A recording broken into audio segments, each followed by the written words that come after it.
Assalamualaikum warahmatullahi ta'ala wabarakatuh. Bismillah, alhamdulillah, wassalatu wassalamu ala rasulillah wa ala alihi wa sahbihi wa mawalah. Faya ayul hadirun usikum manabsi bitaqwallah faqad fa'azal muttaqun. A'udhu billahi minasyaitonir rajim. Bismillahirrahmanirrahim. Ya ayyuhalladzina amanu tubu ilallahi taubatan nasuha. Shadaqallahul adzim wa shadaqal habibul karim wa nahnu ala dzalika minasyahidin wa syakirin walhamdulillahi rabbil alamin. Puji kali syukur disangakeun ka Allah nu Maha Ghafur, muja ka nu Maha Kawasa anu merbahing alam semesta ieu kalawan qodrat irad Allah Subhanahu wa taala. Alhamdulillah dina sahnu ayeuna urang tiasa deui pakampel ngariung mungpulung dina maqam anu mulia ieu, anu mudah-mudahan dina sahnu ayeuna kuayana ngayakeun pangaosan ieu ngajantenkeun lungsurna magfirah rahmat Allah Subhanahu wa taala ka urang sadayana. Allahumma amin ya rabbal alamin. Sholawat kali salam mudah-mudahan salamina dilimpahkeun ka panutan al-habibana wa nabiyana Kangjeng Nabi Muhammad sallallahu alaihi wasallam. Tailap ka keluargina, ka para sahabatna, para tabi'in tuluy ka urang sadayana. Nu mudah-mudahan ka yaumil kiamah urang kenging syafaatul udma. Allahumma amin ya rabbal alamin. Hadirin kaum muslimin rahimakumullah, ngaturkeun nuhun ka pangatur waktos penjajab acara dina sahnu ayeuna parantos miasian waktos kapribados kanggo cumarios aya sababaraha perkara pangintenan insyaallah diuraykeun ku sim kuring. Manusia di alam dunia ditakdirkeun dipasihan amanah, dipasihan kewajiban kanggo ibadah, mangpeung masih keneh pasihan usia ku Allah Subhanahu wa taala. Satacana urang di perut rahayu dicana ku Allah Subhanahu wa taala. Ayo urang ningkatkeun iman sareng Islam ka Allah Subhanahu wa taala, nyeurkeun zikrullah, zikir ka Allah, nyeurkeun maos sholawat, nyeurkeun taubat ka Allah Subhanahu wa taala, islah jeung papada manusia. Naon margina surah Allah Subhanahu wa taala rakang Rasul pantes nguningakeun bahkan Allah moal ngahampura ka sasaorang lamun eta jalma teu acan islah jeung papada manusia. Sok aya paripos ka hade bilih lepat. Upami jalma jeung jalma mah teu kenging disebatkeun tobat. Tobat mah ka Gusti Allah. Sabaraha hiji rukun tobat sadayana parantos uninga. Rukun tobat sadayana sabaraha hiji? Hiji rukun tobat 5 sadayana bilih hilap. Rukun tobat sadayana aya 5 hiji kudu ngalesotkeun na dosana. Hartos ngalesotkeun na dosana tinggalkeun sok sanaos eta karesep. Sok sanaos eta teh ngeunah. Ari matak madarat tunja jeung akhirat mah tinggalkeun. Eta namina taubatan nasuha. Nu kumaha taubatan nasuha? Ayeuna mina taubatan nasuha teh nyaeta tobat ulah deui balik deui. Nah kitu nya, ulah balik deui, ulah baik deui sok sarajan ngeunah jeung nikmat. Dina Quran parantos diudingakeun nya. Sabab di alam dunya teh ibu bapak hadirin kaum muslimin rahimakumullah aya 2 pasukan. Hiji pasukan Allah, kadua pasukan setan. Pasukan Allah ngabedo tinu poeksna kanu caang.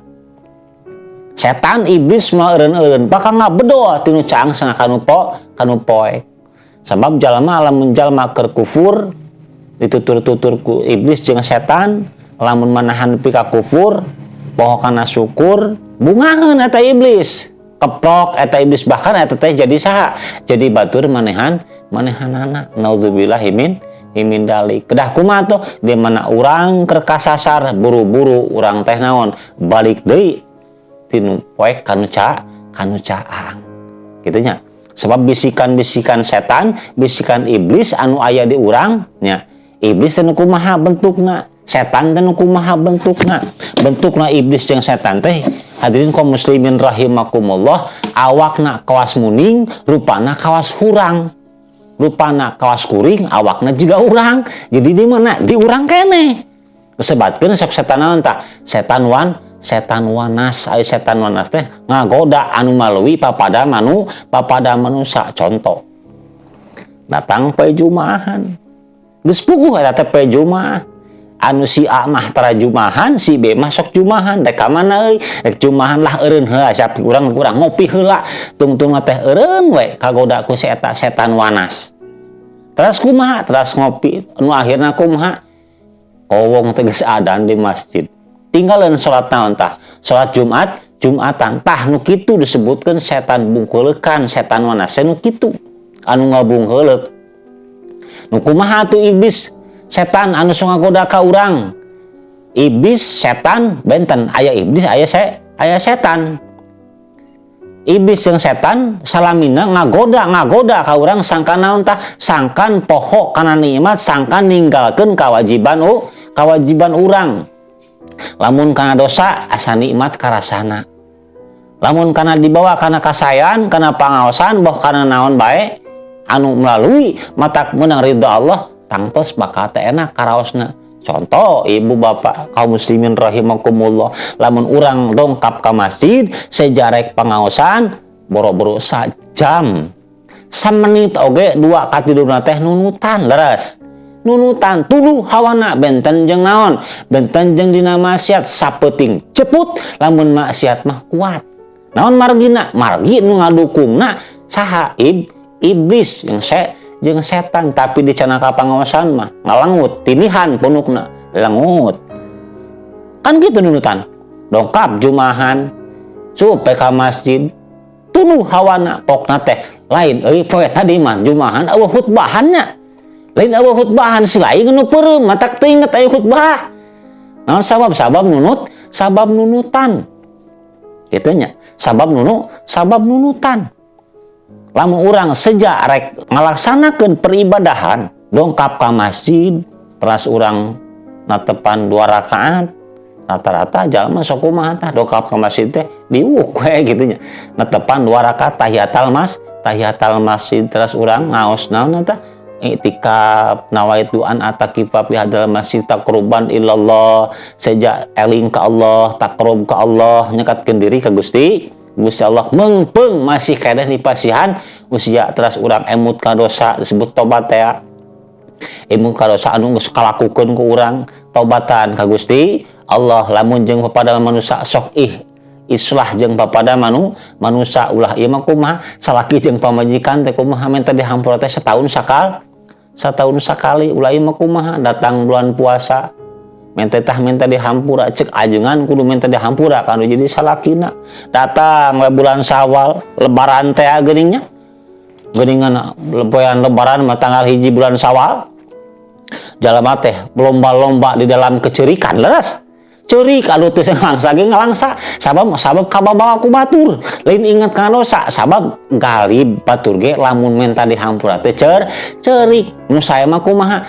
Nu salasna mah anu saena mah emut kana dosa urang kanu janten caroge kanu janten istri. Nah eta namina naon? Namina tobat, islah jeung panusa, menta dihampura we mah kumaha? Salaki jeung pajikan bapana hampuranya dihampura pisan ku urang bari ngalewas bapana teh. Lain kitu, kedah kumaha tuh? Sok kedepruk sujud kanu janten caroge menta dihampura tingalikeun ku urang kalina kitu. Kate bakal nurutan nu janten murang kahina nu janten sepuhna ulah ieu mah menta dihampura teh setahun sakali. Ari ngalakukeun dosa unggal poe unggal menit pagawean ngalakosakeun dosa kanu janten caroge kanu janten istrina. Hadirin kaum muslimin rahimakumullah, hiji kudu ngalaksanakeun dosana tinggalkeun anu sok dilakonan ku urang sakira-kira matak madarat teu maslahat tunja akhirat. Hadirin kaum muslimin rahimakumullah, mudah-mudahan salamina ina magfirah rahmat Allah Subhanahu wa taala. 2, pek moal deui-deui migawe dosana. moal deui miga dosa teh ulah balik deui kana naon? Kana dosa anu lakukeun koh eta teh salah mangga tinggalkeun. Oh eta teh lepat mangga tinggalkeun jalan anu lurus. Makana sing seueur eling geura ibu bapak hadirin kaum muslimin rahimakumullah. Dicontohan ku pun biang maka pungkur Allahumma gfir lahu warham. Upun biang malamun bade ngakeul we bade ngakeul teh naon teh babacaan nya. Rabbi anzilni mubarakan wa anta khairul munzilin. Gitu matak seueur barokahna. Ari urang mah kumaha ayeuna? Bari nyangu teh bari masak salakina bari masak majikan eueuh. Bok mantep kumaha? Deungeung dengdek anaking di ayun aming. Pokna teh lain eling mah ka Gusti Allah. Ek menang barokah kumaha tina tuangna oge. Rek menang barokah kumaha tina sanguna oge leres. Lamun urang bari jeung naon tah? Lin kalah kaeling ka Gusti Allah. Gitu. Leres. Tak kitu ibu hadirin kaum muslimin rahimakumullah. Pek migawe lakukeun anu kira-kira matak manfaat jeung maslahat dunya akhirat. Sakali deui ulah balik deui. Tah kitu nya, ulah balik deui lamun tas ngalakukeun dosa eta teh salah tong balik deui sok sajan ngeunah. Saperti jinah, paripaos jinah teh keji tapi ngeunah. Laras. Cek tukang jinah malaras. Kitu nya. Padahal cek naon tah cek agama mah teu meunang. Naon sababna? Kawasato. Maka jaga di alah masore ditunya lakus balitungan jeung Allah Subhanahu wa taala teu saeutik jalma ditaros ku malaikat naros ka Gusti Allah, ya Allah eta jalma naon anu sabelah nyekel daging asak anu ieu nyekel daging atah daging asak dikekeupel daging atah di daharan. Nah eta teh buktos soto ke dalam dunyana ari pamajikan sorangan mah teu di kipayahan, ari majikan batur di kipayahan. Tan kitu sebatna naon tah bakal seperti kitu itu gambaran jaga. Naudzubillah min dalik. Hadirin kaum muslimin rahimakumullah, anu sakira-kira sakaya deui, anu sakira-kira matak madarat dunya akhirat pek tinggalkeun. Salajengna tilu tugenah ngalangsa inget kana dosa. Contoh kapungkurnya isi contohan ku Kangjeng Nabi Adam alaihissalam. Geuning Kangjeng Nabi Adam alaihissalam dikeluarkeun di surgana Allah kalam dunya dihijrahkeun akibat naon tah? Akibat dosa. Cek urang mah teu jiga dosa gitu nya. Teu jiga dosa. Malaikat Nabi Ibrahim alaihissalam ukur sabaraha kali saumur hirupna kan ukur 3 kali kabohongna teu bisa nyapaatan. Anggar mung saha mung hiji Kangjeng Rasulullah SAW anu tiasa nyapaatan sabab teu boga dosa. Banten sang anu sanesna malaikat teu dosa. Eta namina malaikat. Aina mina manusia tangtos salah jeung bener. Benten sareng iblis. Ari iblis mah salah salawasna. Tak urang mah sifat kemanusiaan tangtos. Sifat manusia mah salah jeung bener.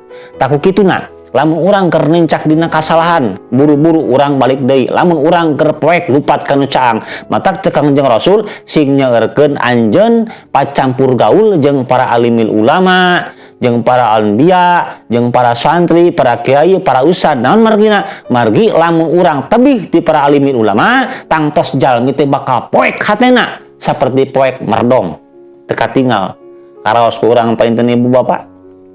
Lamun di bumi urang keur aliran poek teh lilin acan raos henteu? Teu raos. Tah tangtos dina peribadahan geus sami kitu. Tuku deru catang dilumpak sakapeung orang kapeyak. Naon margi poek teu katinggal. Poek naonna? Poek lahir, poek batina. Anu matak poek lahirna mah ningali, ngan batina bakal poek. Paeh atuh hatena laras.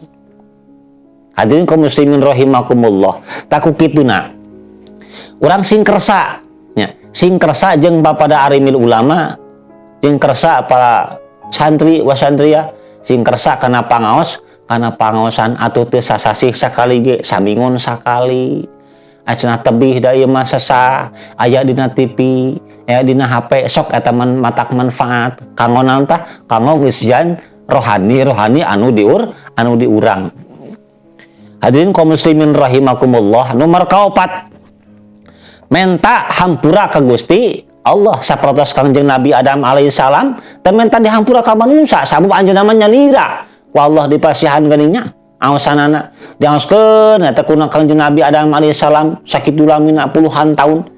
Rabbana dhalamna anfusana fa illam taghfir lana wa tarhamna lanakunanna minal khasirin. Rabbana dhalamna anfusana fa illam taghfir lana wa tarhamna lanakunanna minal khasirin. Emut kana dosa kuring teh jalma anu naon tah anu kasasar, kuring teh anu dolim ka saha? Dolim ka diri dolim ka diri urang, dolim ka Gusti Allah. Sing emut kana dosa gitu teras. Hadirin kaum muslimin rahimakumullah. Saur Allah Subhanahu wa taala pepeujeuh anjeun di mana masih kene pasihan kasampatan ku kami pek laksanakeun peribadahan, di mana masih kene percaya ku kami omat eta usia anjeun umur anjeun teh dipake naon? Dipake ibadah ka Gusti Allah. Sabab manusia kalan dunya teh piwarang naon? Piwarang ibadah. Piwarang ibadah. Tah ku kituna hayu mengpeung masih kene urang nepasian yuswa ku Allah Subhanahu wa taala, hayung urang ningkatkeun kaimanan katakwaan melah mandar urang tiasa kenging magfirah rahmat Allah Subhanahu wa taala. Sakitu bae caosan ti simkuring mudah-mudahan sok sanaos salit aya manfaatna kanggo diri simkuring umumna kanggo urang sadayana. Mudah-mudahan Allah Subhanahu wa taala ngahapunten kana kabodohan kalapatan simkuring anu saena ti Allah jeung Rasulna. Hadanallah wa iyyakum ajmain. Wa wasikum manabsi bitaqullah. Assalamualaikum warahmatullahi wabarakatuh.